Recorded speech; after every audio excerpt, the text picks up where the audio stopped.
Era el verano de 1989 en Barcelona, una ciudad que respiraba prosperidad y modernidad tras la reciente celebración de los Juegos Olímpicos. Alejandro Ferrer, un respetado empresario catalán de 45 años, propietario de una de las constructoras más importantes de España, disfrutaba de los frutos de décadas de trabajo duro y conexiones políticas estratégicas. Su imponente figura, siempre impecablemente vestida con trajes italianos a medida, era conocida en los círculos más exclusivos de la ciudad condal. El Pase de Gracia brillaba bajo el sol mediterráneo, mientras Alejandro salía de una reunión con inversores internacionales. Su nuevo proyecto, un complejo hotelero de lujo en la Costa Brava, había captado la atención de capitales extranjeros, incluyendo algunas fortunas sudamericanas de origen cuestionable. «Señor Ferrer, tiene una llamada urgente», le informó Teresa, su asistente personal, entregándole discretamente un teléfono móvil, uno de esos aparatos voluminosos que pocos podían permitirse en aquella época. «Diles que estoy ocupado», respondió secamente sin detenerse. «Es el señor García desde Colombia. Dice que es sobre la propuesta que discutieron en Madrid». Alejandro se detuvo en seco. Manuel García era el intermediario que había conocido en una fiesta en la embajada colombiana 3 semanas atrás. Un hombre elegante y culto que representaba a inversionistas con gran liquidez interesados en diversificar su capital en Europa. «Alejandro, buenos días». Una voz con marcado acento paisa sonó al otro lado. «Mis socios están muy interesados en tu proyecto, pero quieren conocerte personalmente antes de comprometer $50 millones. Por supuesto, pueden venir a Barcelona cuando gusten». Mi equipo no interrumpió la voz. «Ellos quieren que vayas tú a Medellín». Este fin de semana, el empresario español sintió un escalofrío. No era ingenuo. En los círculos financieros se rumoraba sobre el dinero caliente colombiano buscando blanquearse en inversiones legítimas por toda Europa. «Tengo una agenda muy apretada, quizás en un par de meses». «Don Pablo no hace invitaciones 2 veces, señor Ferrer». El silencio que siguió fue denso, opresivo. Alejandro miró a su alrededor los transeúntes elegantes, las boutiques de lujo, la normalidad de una España que finalmente se había modernizado tras años de dictadura. Don Pablo preguntó, aunque ya sabía la respuesta. «Pablo Escobar está interesado en tu proyecto. No es conveniente hacerlo esperar». 3 días después, Alejandro aterrizaba en el aeropuerto José María Córdoba de Medellín, contra el consejo de su abogado, de su esposa Claudia y de su sentido común. Había decidido acudir a la cita. «Es solo una reunión de negocios», se repetía, ignorando el sudor frío que empapaba su camisa de lino bajo el calor tropical. Un hombre con gafas oscuras sosteniendo un cartel con el apellido Ferrer lo recibió al salir de la terminal. «Bienvenido a Colombia, señor. Me llamo Jaime, soy el asistente personal de don Pablo». Se presentó mientras lo guiaba hacia un Mercedes negro con cristales tintados. «Espero que haya tenido un buen vuelo». El trayecto desde el aeropuerto fue un descenso hacia otra realidad. Medellín se reveló ante sus ojos como una ciudad de contrastes brutales, barrios opulentos de mansiones amuralladas y a pocos kilómetros comunas de extrema pobreza, escalonadas en las laderas de las montañas. «Es un lugar hermoso, ¿verdad?», comentó Jaime con orgullo genuino. «Don Pablo ha hecho mucho por esta ciudad. Ha construido hospitales, escuelas, campos de fútbol donde el gobierno nunca llegó». Alejandro asintió en silencio, observando cómo los niños jugaban fútbol en calles sin asfaltar, mientras mujeres jóvenes lo miraban con curiosidad al paso del lujoso vehículo. Tras casi 1 hora de viaje, llegaron a una finca en las afueras, La Manuela, uno de los refugios menos conocidos de Escobar. El lugar, rodeado de exuberante vegetación, parecía sacado de un folleto turístico. Piscina de agua cristalina, jardines impecables, caballerizas y una mansión de estilo colonial con todos los lujos imaginables. «Don Pablo llegará para la cena», informó Jaime, mientras un mayordomo conducía a Alejandro a su habitación. «Mientras tanto, siéntase como en casa. Hay ropa fresca en el armario y puede pedir lo que desee, solo en la habitación. Alejandro se sentó al borde de la cama, sintiendo que el mundo que conocía quedaba cada vez más lejos. Sacó de su maletín una foto de su familia. Claudia y sus dos hijos adolescentes, Martín y Sofía, sonriendo durante sus últimas vacaciones en Mallorca. ¿En qué estaba pensando? Se preguntó mientras contemplaba la puesta de sol sobre las montañas colombianas. A las 8 en punto, un golpe suave en la puerta anunció que era hora de la cena. Siguió al mayordomo hasta un amplio comedor donde una mesa para 12 personas estaba preparada con una elegancia que no desentonaría en los mejores restaurantes de Barcelona. Y allí estaba él, Pablo Escobar Gaviria, vestido con camisa blanca y pantalones oscuros, conversaba animadamente con otros 3 hombres más, bajo y corpulento, de lo que aparecía en las escasas fotografías publicadas en la prensa internacional. Su presencia, sin embargo, dominaba completamente la estancia. «Alejandro», exclamó Escobar al verlo como si fueran viejos amigos. «Bienvenido a mi casa». Se acercó con una sonrisa amplia y le dio un fuerte abrazo antes de presentarlo a los demás. Su primo Gustavo Gaviria, su contador Álvaro y el ingeniero, un hombre de aspecto serio que no dio su nombre real. La cena transcurrió en un ambiente sorprendentemente cordial. Escobar, lejos de la imagen del brutal narcotraficante, se mostró como un anfitrión encantador y culto que hablaba con pasión sobre literatura, fútbol y política internacional. «Me dicen que tienes uno de los mejores proyectos hoteleros de Europa», comentó Escobar mientras le servían un postre de frutas tropicales. $50 millones es una inversión importante. Necesito saber si eres un hombre de palabra. Mi trayectoria empresarial habla por sí misma, respondió Alejandro intentando mantener la compostura. Todas mis empresas son transparentes y rentables. Escobar sonrió intercambiando una mirada cómplice con su primo. ¿Sabes? En Colombia tenemos un dicho. Dime con quién andas y te diré quién eres. Hizo una pausa mientras encendía un cigarro. Tú quieres mi dinero, pero no quieres saber quién soy yo. Eso no funciona así. El silencio se hizo denso mientras los camareros se retiraban discretamente del comedor. Mañana conocerás Medellín de verdad, continuó Escobar. No la que muestran en las postales, y después decidirás si quieres hacer negocios conmigo o no. Cuando Alejandro regresó a su habitación, el cielo nocturno estaba despejado y las luces de Medellín parpadeaban en la distancia como estrellas caídas. Su mente era un torbellino de pensamientos contradictorios. La oferta de 50 millones podría catapultar su empresa a niveles internacionales, pero el precio podría ser demasiado alto. En la mesita de noche encontró un teléfono. Dudó un momento antes de marcar el número internacional.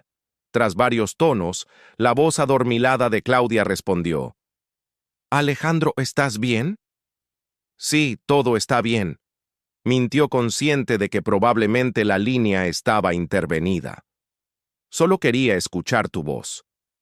«¿Cuándo vuelves?» «Pronto», respondió mirando por la ventana hacia la ciudad que se extendía en el valle más pronto de lo que pensaba.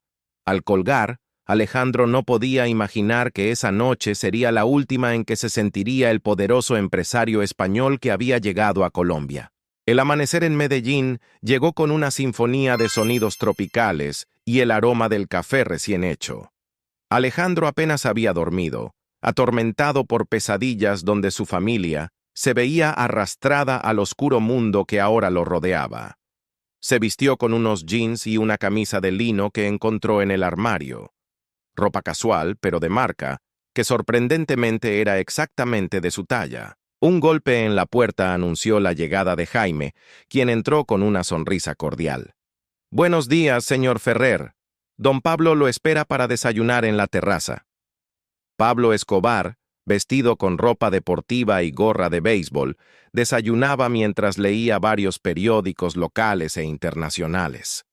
Al ver a Alejandro, le indicó que se sentara frente a él. Café colombiano ofreció mientras una empleada servía una taza humeante. No hay mejor manera de empezar el día. Gracias, respondió Alejandro observando el paisaje montañoso que rodeaba la finca. Es un lugar impresionante. Colombia es el país más hermoso del mundo, afirmó Escobar con una convicción que no admitía réplica, pero también el más incomprendido. Hoy vas a conocer la verdadera Medellín, no la que cuentan los periódicos extranjeros. 30 minutos después, viajaban en un convoy de 3 vehículos sin distintivos oficiales, pero claramente blindados. Alejandro iba en el asiento trasero junto a Escobar, mientras Jaime conducía y 2 hombres armados lo seguían en motos. ¿No te preocupa salir así tan expuesto?, preguntó Alejandro, consciente de que Escobar era uno de los hombres más buscados del mundo. Pablo soltó una carcajada. En Medellín las paredes tienen ojos, pero todos miran hacia otro lado cuando paso yo, respondió con una mezcla de orgullo y resignación. Aquí soy más seguro que el presidente en su palacio. Su primer destino fue el barrio Pablo Escobar, una comunidad de viviendas sencillas pero dignas que, como Jaime explicó, habían sido construidas íntegramente con dinero del narcotraficante para familias que antes vivían en chabolas sin agua ni electricidad. Al llegar, decenas de niños rodearon el vehículo gritando: «¡Don Pablo! ¡Don Pablo!».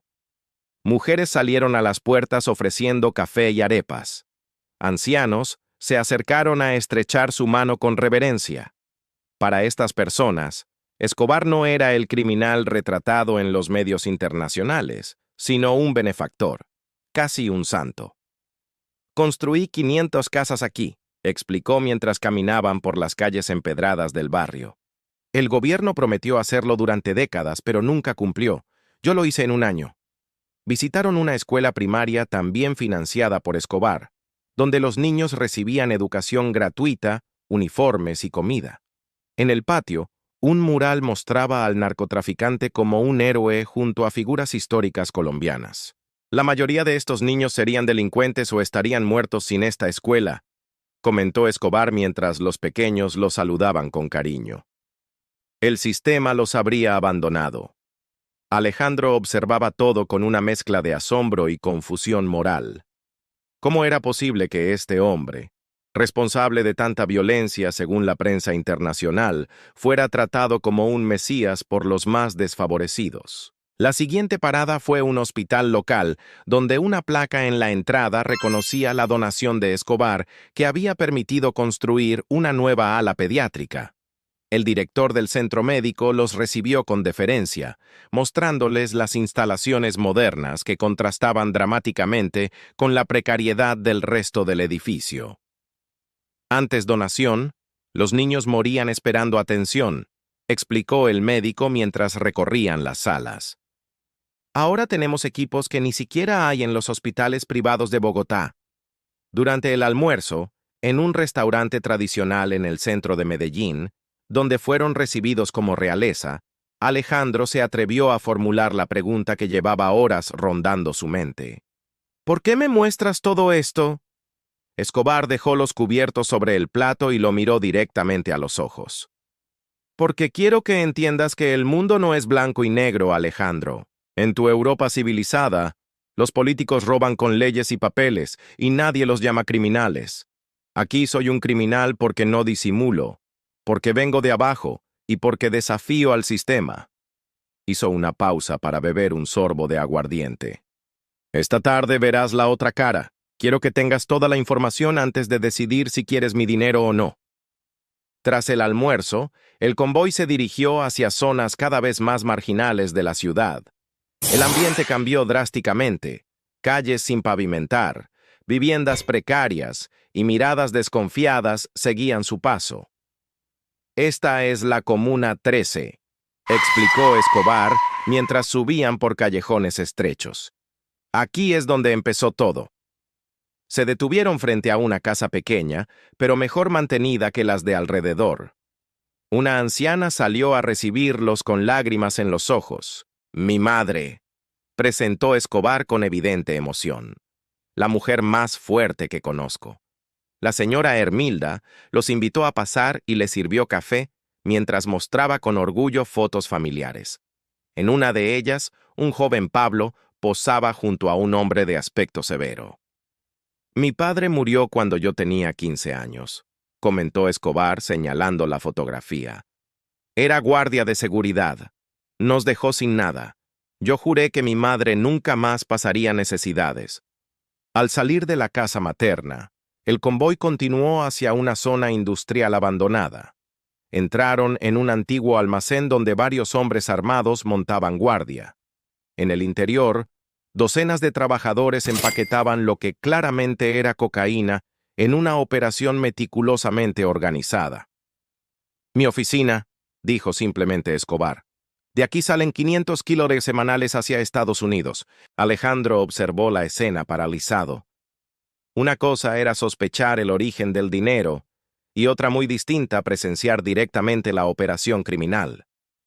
¿Te asusta?, preguntó Escobar al notar su expresión.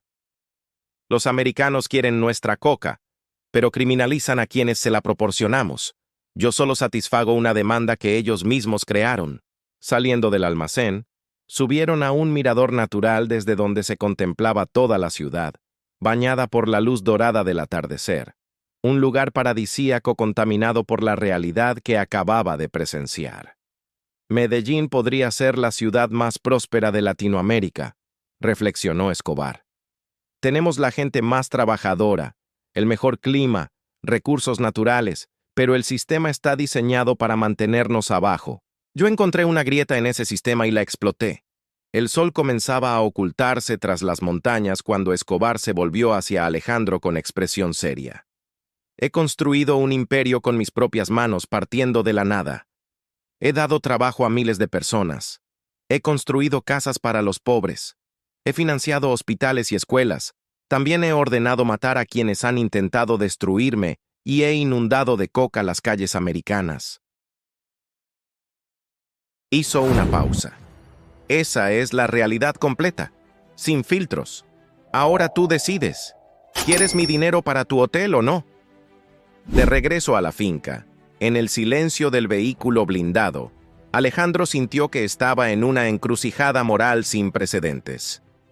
Su mente de empresario calculaba los beneficios potenciales. Con esa inversión, su compañía daría un salto cualitativo, pero su conciencia le recordaba las imágenes del laboratorio, las armas, la droga que destruiría vidas anónimas en países lejanos. Esa noche, sentado en la terraza de su habitación, tomó una decisión que cambiaría un curso de su vida para siempre. La cena de aquella noche fue íntima. Solo Escobar, Gustavo Gaviria y Alejandro, servidos por personal discreto que aparecía y desaparecía como sombras. El ambiente era tenso a pesar de la aparente cordialidad. Sobre la mesa, además de los manjares típicos colombianos, flotaba la pregunta no formulada. ¿Aceptaría el empresario español el dinero del narcotráfico? He estado pensando en tu propuesta, Pablo, dijo finalmente Alejandro, rompiendo el silencio mientras saboreaba un whisky añejo. Es una oferta muy generosa. Escobar lo observaba con atención, intentando leer más allá de sus palabras. Pero tengo una contrapropuesta, continuó el español.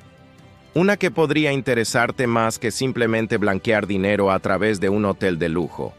Gustavo Gaviria, siempre alerta, se tensó visiblemente, pero Escobar hizo un gesto para que lo dejara continuar. Te escucho, dijo encendiendo un cigarro. Tienes un imperio económico impresionante, pero vives como un fugitivo. Alejandro se sorprendió de su propia audacia. Construyes hospitales, escuelas, casas para los pobres, pero tu familia no puede viajar libremente. Tus hijos no pueden estudiar donde quieran, y tú mismo estás condenado a vivir siempre mirando por encima del hombro. Escobar mantenía una expresión impenetrable, aunque un músculo se tensaba en su mandíbula. Te propongo algo diferente, una salida, una forma de convertir parte de tu fortuna en negocios completamente legítimos en Europa. No solo blanqueo, sino una transformación real. En 5 años podrías tener un patrimonio legal suficiente para dejar este negocio si quisieras. Un silencio denso siguió a sus palabras. Gustavo Gaviria soltó una risa sarcástica. Nos estás ofreciendo rehabilitarnos como si fuéramos drogadictos necesitados de tu ayuda europea. Estoy ofreciendo una alternativa, respondió Alejandro sosteniendo la mirada de ambos colombianos. Ustedes han desafiado al sistema, han construido un imperio desde la nada, han ayudado a su comunidad, pero ¿a qué precio? El gobierno americano no descansará hasta verlos muertos o en prisión. Es solo cuestión de tiempo. Escobar se levantó lentamente y caminó hacia la ventana, contemplando las luces de Medellín a lo lejos. Cuando habló, su voz sonaba diferente, más reflexiva. ¿Sabes cuántas veces me han ofrecido salidas los políticos, los militares, incluso la DEA? Todos quieren que me rinda, que traicione a mi gente, que desaparezca. Se volvió hacia Alejandro. Pero ninguno me ha ofrecido lo que tú, dignidad. Todos quieren que me arrastre, que me humille, que confiese mis pecados. Hizo una pausa. Tú me ofreces un camino, no una rendición. Regresó a la mesa y se sirvió más whisky. Sin embargo, hay un problema fundamental en tu propuesta, amigo mío. Subestimas lo que he construido aquí. No es solo un negocio, es un movimiento social. Las personas que viste hoy, los niños de esa escuela, las familias en esas casas, todos dependen de mí. Si me voy, el sistema que tanto odio los aplastará de nuevo. No tiene por qué ser así, insistió Alejandro. Puedes establecer fundaciones legítimas administradas desde Europa que continúen tu obra social sin el estigma del narcotráfico. Escobar intercambió una mirada con su primo. Algo pareció comunicarse entre ellos sin palabras. Es una idea interesante, concedió finalmente, pero necesito estar seguro de que no es una trampa, de que realmente puedes hacer lo que prometes. Se inclinó hacia adelante con los ojos brillantes de un fuego interior que Alejandro encontró perturbador. Te propongo un desafío. Demuéstrame que puedes convertir dinero sucio en negocios legítimos sin llamar la atención de las autoridades. Te daré $5 millones ahora mismo. Si en 6 meses has establecido una estructura empresarial sólida que pueda justificar legalmente esos fondos, continuaremos con los 50 millones y quizás con mucho más. Alejandro sintió un escalofrío. Acababa de cruzar un umbral del que quizás no habría retorno. Acepto, respondió consciente de que estaba sellando un pacto con el diablo. Pero necesito garantías para mi familia. Su seguridad es innegociable. Escobar sonrió por primera vez desde que comenzó la conversación. Respeto a los hombres que protegen a su familia por encima de todo. Tu esposa y tus hijos estarán más seguros con mi protección que con toda la policía de España. A la mañana siguiente, Alejandro fue conducido al aeropuerto en el mismo Mercedes negro. A su lado, un maletín contenía documentación para una cuenta en Panamá con los 5 millones prometidos y los contactos necesarios para comenzar la operación. Antes de abordar el avión, recibió una llamada en el teléfono que le habían proporcionado. Una última cosa, Alejandro. La voz de Escobar sonaba distante. Si intentas engañarme, no habrá lugar en el mundo donde puedas esconderte. No es una amenaza, es física cuántica. Cada acción tiene una reacción. Lo entiendo perfectamente, respondió sintiendo el peso del maletín como si contuviera plomo en lugar de papeles. Nos veremos en 6 meses. De regreso en Barcelona, la realidad habitual parecía ahora un decorado, una fachada tras la cual se ocultaba un mundo mucho más complejo y peligroso. Su despacho en el Passeig de Gracia, sus reuniones con banqueros y arquitectos, incluso las cenas familiares, todo se sentía extrañamente irreal. ¿Estás bien?, preguntó Claudia una noche, mientras cenaban en la terraza de su ático con vistas a la Sagrada Familia. «Es el estrés del nuevo proyecto», mintió odiándose por cada nueva falsedad que debía construir. «Los inversores son exigentes. Nunca te había visto así por un negocio», insistió ella tomando su mano. «Sabes que puedes contarme lo que sea, ¿verdad?» Alejandro la miró contemplando por un segundo la posibilidad de compartir la verdad, pero el recuerdo de la advertencia de Escobar lo detuvo. Cuanto menos supiera Claudia, más segura estaría. «Solo necesito tiempo para organizar todo», respondió besando su mano. «Confía en mí». Las siguientes semanas fueron un torbellino de actividad frenética. Alejandro estableció una red de empresas fantasma en Gibraltar, Liechtenstein y las Islas Caimán. Contrató a los mejores abogados especializados en derecho mercantil internacional y fiscalidad. Compró participaciones minoritarias en negocios legítimos por toda Europa, todo ello construyendo una arquitectura financiera que pudiera justificar la inyección gradual de los 5 millones iniciales. Cada paso era calculado meticulosamente para evitar sospechas. El dinero se movía en pequeñas cantidades, mezclándose con fondos legítimos, transformándose a través de operaciones aparentemente rutinarias. Era un trabajo de precisión que requería nervios de acero y una mente brillante. A medida que avanzaba en el plan, Alejandro descubrió algo perturbador. Era bueno en esto. Muy bueno. Su mente analítica, educada en las mejores escuelas de negocios europeas, encontraba soluciones elegantes para problemas que habrían paralizado a otros. Lo que había comenzado como una estrategia desesperada para proteger a su familia se estaba convirtiendo en un desafío intelectual fascinante. A los 4 meses, tenía ya una estructura sólida funcionando. El hotel en la Costa Brava avanzaba según lo previsto, pero ahora era solo una pieza más en un complejo entramado empresarial que se extendía por 3 continentes. Fue entonces cuando recibió la primera señal de alarma. Señor Ferrer, la policía financiera ha solicitado información sobre la compra de acciones en Portugal. Le informó Teresa, su asistente, con expresión preocupada. Dicen que es una inspección rutinaria. Alejandro sintió que el suelo se movía bajo sus pies. ¿Era realmente rutinario o habían detectado algo? Había cometido algún error esa misma tarde, mientras revisaba obsesivamente cada documento relacionado con las operaciones en Portugal. Notó un coche negro aparcado frente a su edificio. 2 hombres, que no parecían policías ni españoles, observaban la entrada.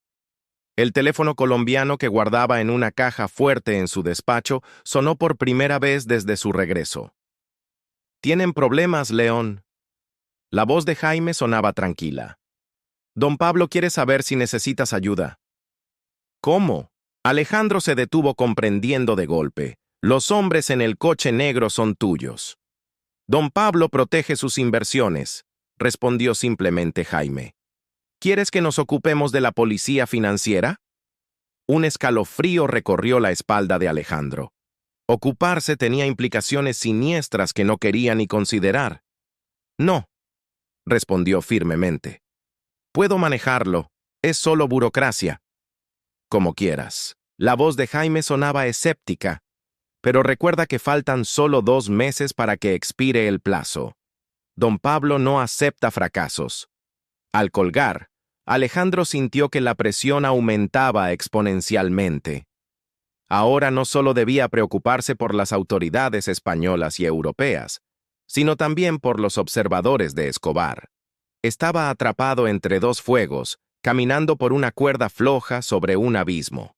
Esa noche, sentado solo en su despacho, mucho después de que todos se hubieran marchado, tomó una decisión temeraria. Si iba a bailar con el diablo, lo haría a su manera. Llamó a un número que tenía reservado para emergencias extremas.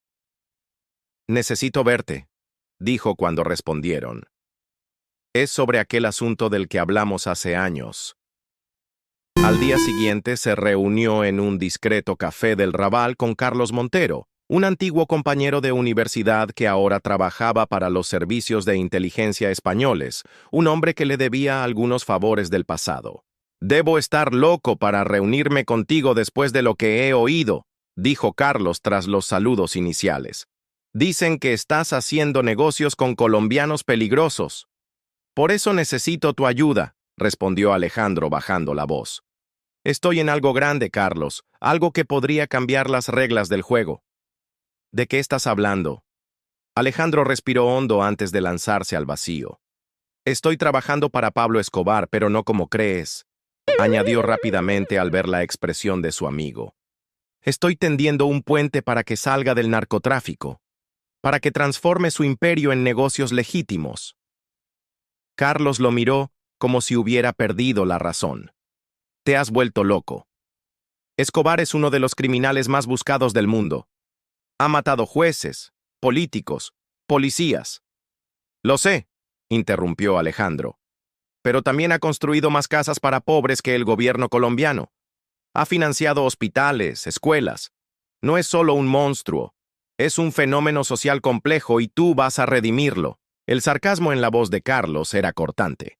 Voy a ofrecerle una salida, corrigió Alejandro. Si funciona, miles de vidas podrían salvarse. La violencia en Colombia podría reducirse y grandes cantidades de dinero negro se convertirían. Capítulo 3. El desafío. Continuación. Voy a ofrecerle una salida, corrigió Alejandro. Si funciona, miles de vidas podrían salvarse. La violencia en Colombia podría reducirse y grandes cantidades de dinero negro se convertirían en inversiones legítimas que generarían empleo y prosperidad. Carlos negó con la cabeza, incrédulo. Te estás engañando, Alejandro. Escobar no quiere salirse. Quiere legitimarse sin perder el poder. Usa a personas como tú para infiltrarse en la economía legal. Es una estrategia, no una conversión. Quizás tengas razón, admitió Alejandro, pero estoy dentro y no puedo salir. Si lo intento, mi familia pagará el precio. Un silencio tenso se instaló entre ellos. El café bullía de actividad a su alrededor, ajeno a la conversación que podría determinar el destino de varias vidas. ¿Qué quieres de mí exactamente?, preguntó finalmente Carlos. Información. Necesito saber si la investigación de la policía financiera es realmente rutinaria o si han detectado algo y necesito protección para Claudia y los niños si todo se descontrola. Carlos lo estudió largamente antes de responder. Esto podría costarme mi carrera, lo sabes, ¿verdad? También podría ser el hombre que ayudó a tender un puente para la paz en Colombia, respondió Alejandro. A veces hay que arriesgarse para cambiar las cosas. Tras la reunión, Alejandro se sintió extrañamente liberado. Haber compartido su secreto, aunque fuera parcialmente, aligeraba la carga. Pero también había aumentado el riesgo. Ahora jugaba a dos bandas intentando satisfacer a Escobar mientras colaboraba de alguna manera con la inteligencia española. Las siguientes semanas fueron un equilibrio precario entre avanzar con el plan financiero y mantener a raya tanto a las autoridades como a los observadores de Escobar. Carlos le confirmó que la investigación era efectivamente rutinaria, pero le advirtió que su nombre había comenzado a aparecer en informes de inteligencia sobre blanqueo internacional. A un mes del plazo establecido, Alejandro viajó a Ginebra para reunirse con banqueros suizos que serían clave en la siguiente fase del plan. La ciudad, pulcra y ordenada, era el epítome del mundo financiero discreto que ahora habitaba. En la terraza de un hotel de 5 estrellas con vistas al lago, se reunió con Heinrich Müller, un banquero veterano con fama de no hacer demasiadas preguntas a clientes con fondos abundantes. Su estructura es impresionante, señor Ferrer, comentó Müller mientras revisaba los documentos que Alejandro le había proporcionado. Pocas veces he visto un entramado tan sofisticado y, sin embargo, aparentemente impecable. ¿Aparentemente?, preguntó Alejandro alerta. El banquero sonrió levemente. Todos los negocios tienen sus particularidades. Mi trabajo no es juzgar, sino facilitar. ¿Entonces podemos proceder? Por supuesto, asintió Müller. Los 50 millones no serán problema. De hecho, podríamos manejar cantidades mayores si fuera necesario. De regreso en su habitación del hotel, Alejandro recibió una llamada de Claudia. Hay 2 hombres que han estado preguntando por ti en el edificio. Su voz sonaba tensa. Dicen que son de Hacienda, pero no se comportan como funcionarios. ¿Qué quieres decir? Tienen un acento extraño, y uno de ellos llevaba una pistola. La vi cuando se le abrió la chaqueta. Hizo una pausa. Alejandro, tengo miedo. ¿En qué estás metido? Escúchame bien. respondió él con una calma que no sentía. Llama a mi hermano Miguel. Dile que te lleve a la casa de Mallorca. Quédense allí hasta que yo vuelva. No uses tarjetas de crédito, solo efectivo. Me estás asustando más. Claudia, por favor, confía en mí. Todo estará bien, pero necesito que tú y los niños estén seguros. Al colgar, marcó inmediatamente el número de Carlos. Necesito que vigilen mi casa de Mallorca, dijo sin preámbulos. Claudia y los niños van para allá. Creo que los hombres de Escobar están saliendo de su papel de observadores. ¿Qué has hecho, Alejandro? Nada. Ese es el problema. Creo que Escobar está impaciente o desconfiado. Necesito ganar tiempo. Esa misma noche decidió adelantarse a los acontecimientos. Necesito hablar con don Pablo, le dijo a Jaime. Es urgente. Problemas en el paraíso. Tus hombres están asustando a mi familia, respondió Alejandro directamente. Ese no era el trato. Mis hombres tienen órdenes de observar, no de intervenir. ¿Cómo qué? Alejandro sintió que la sangre se le helaba en las venas. Escobar continuó. Pensé que eras solo un empresario ambicioso dispuesto a mirar hacia otro lado por dinero, pero eres más interesante que eso. Estás jugando un juego peligroso a dos bandas.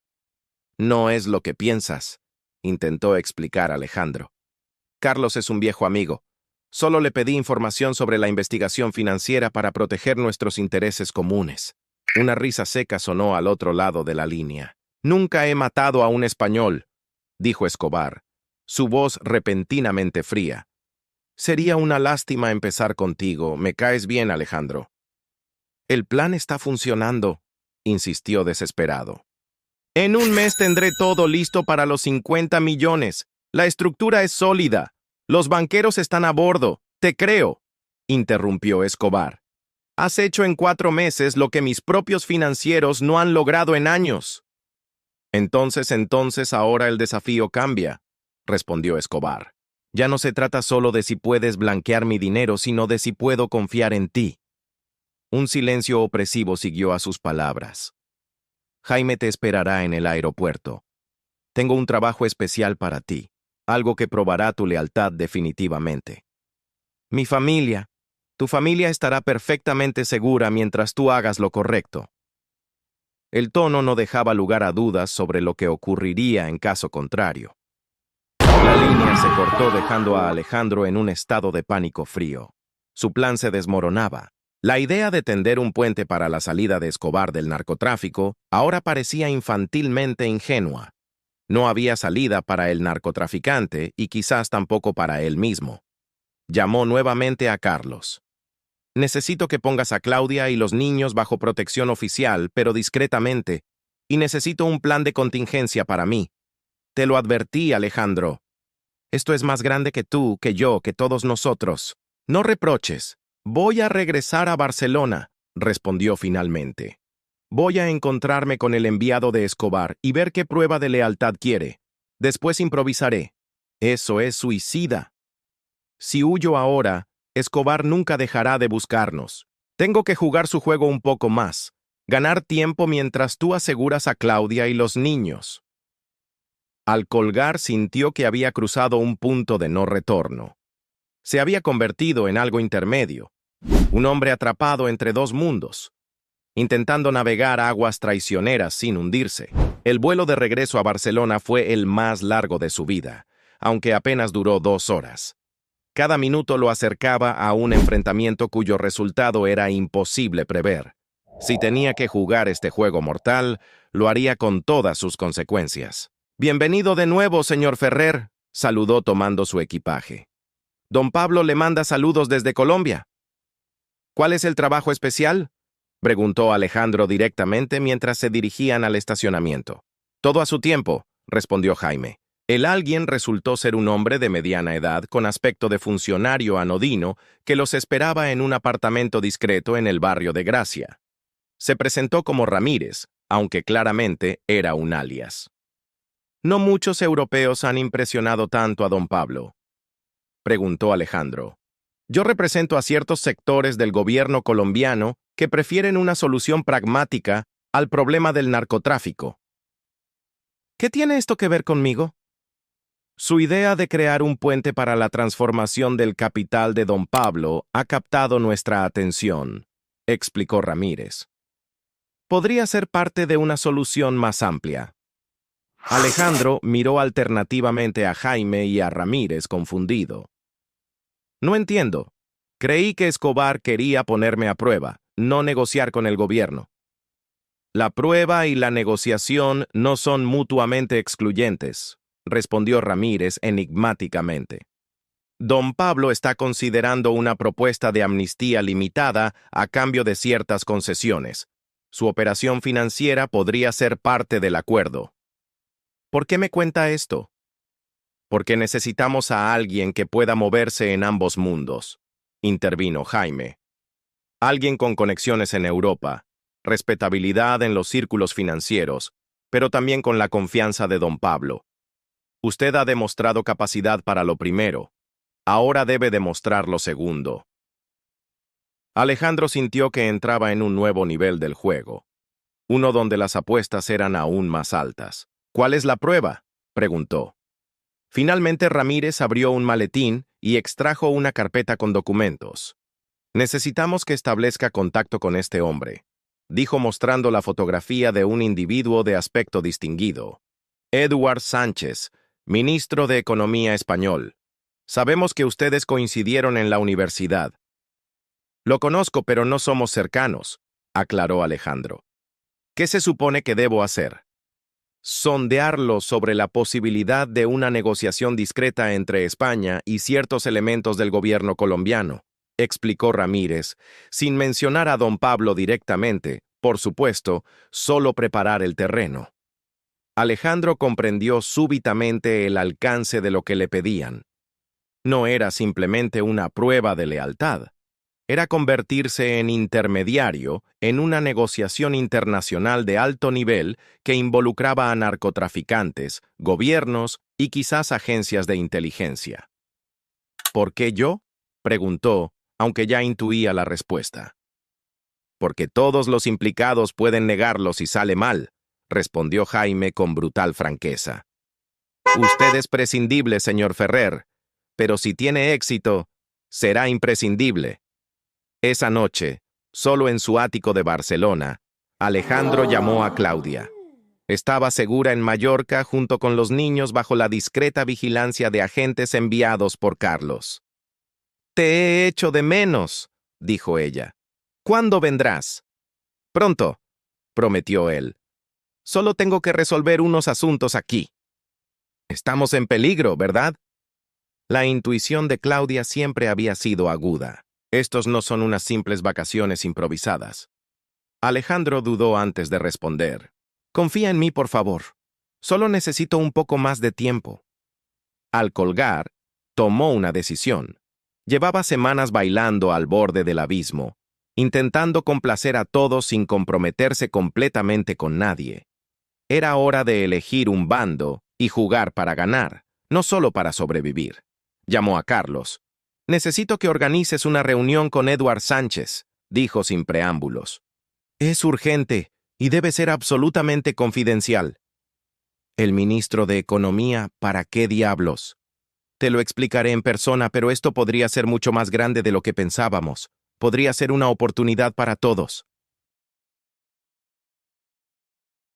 2 días después, en una finca privada en las afueras de Madrid, Alejandro se reunió con Edward Sánchez bajo el pretexto de discutir posibles inversiones gubernamentales en su proyecto hotelero. Apenas habían intercambiado los saludos formales cuando Alejandro abordó el verdadero motivo de la reunión. «Edward, lo que voy a decirte es extremadamente delicado». Comenzó. «Estoy actuando como intermediario no oficial en un asunto que podría tener implicaciones significativas para España y Colombia». El ministro lo miró con una mezcla de sorpresa y recelo. «¿De qué estás hablando, Alejandro? ¿Intermediario de quién?» «De personas que podrían facilitar el fin del narcotráfico colombiano, tal como lo conocemos». Durante la siguiente hora, Alejandro explicó cuidadosamente la situación, omitiendo su implicación personal y presentándose como un empresario que había sido contactado debido a sus conexiones en ambos países. Habló de una posible amnistía limitada, de la transformación de capitales en inversiones legítimas, de una salida pacífica al conflicto que ensangrentaba Colombia y contaminaba a Europa con drogas y violencia. Sánchez lo escuchó en silencio, su expresión cada vez más grave. ¿Te das cuenta de lo que estás proponiendo?, dijo finalmente. ¿Estás hablando de negociar con terroristas, con asesinos? Estoy hablando de pragmatismo, respondió Alejandro, de reconocer que la guerra contra el narcotráfico no está funcionando, de encontrar una solución que salve vidas y permita a Colombia avanzar. ¿Y por qué debería España involucrarse en esto? Porque somos la puerta de Europa para Latinoamérica, porque tenemos responsabilidad histórica y porque nos beneficiaría económica y políticamente ser parte de la solución.